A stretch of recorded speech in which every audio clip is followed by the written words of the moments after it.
बिस्मिल्लाहिर्रहमानिर्रहीम। अस्सलामुअलैकुम। सिरात.e.मुस्तक़ीम Saudi news channel में आप सबको खुश आमदीद कहा जाता है। आज 21 दिसंबर 2021 है। सऊदी वज़ारत सेहत की जानिब से दोस्तों जो ताज़ा तरीन इतलात आई उसके मुताबिक 222 अफराद कोरोना का शिकार सऊदी अरब में हो चुके हैं। पिछले 6 महीनों में पहली दफ़ा इतनी बड़ी तादाद सऊदी अरब में कोरोना के केसेस की सामने आई है। सऊदी वज़ारत सेहत ने तमाम लोगों को ख़बरदार किया है कि एहतियाती तदाबीर में बिल्कुल भी कोई भी नेगलिजेंसी लापरवाही बर्दाश्त नहीं की जाएगी। तमाम लोग एहतियात बरतें। मज़ीद जो इतलात आई हैं उसके मुताबिक एक शख्स का कोरोना की वजह से इंतकाल भी हो गया है। इन्ना लिल्लाहि व इन्ना इलैहि राजिऊन।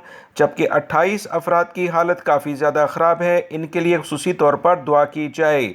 दोस्तों देखते ही देखते सऊदी अरब में 30 केसेस, फिर 50 हुए, फिर 80, अब 200 को भी क्रॉस कर गए हैं, बल्कि 250 के करीब पहुंचने वाले हैं।